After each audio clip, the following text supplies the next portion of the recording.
अरे सर किती लकी आहेत की त्यांना एवढा लवकर सक्सेस मिळाला रे. हो ना, गाडी आहे, बंगला आहे, सर्व काही आहे.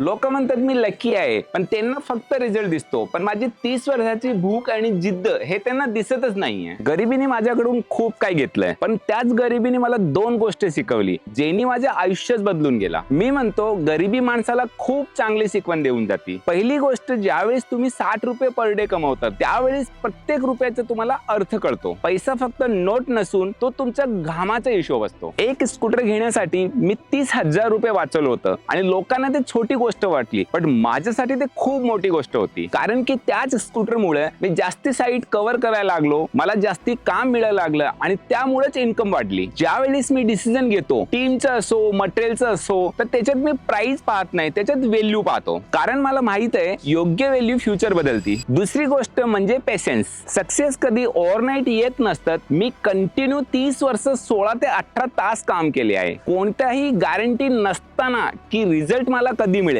कारण खूप वेळा प्रॉब्लेम्स येतात, थकान येतं, पण तरी पण मी कुठेही थांबलो नाही. कारण मला माहिती होतं माझी मेहनत कधीच वेस्ट नाही जाणार. आता मला जर कोणी म्हणतात की मी लकी आहे, तर मी फक्त हलकासा असतो. कारण मला माहिती आहे लक अचानक येत नाही, लक खूप वर्षाच्या मेहनतीने येतो.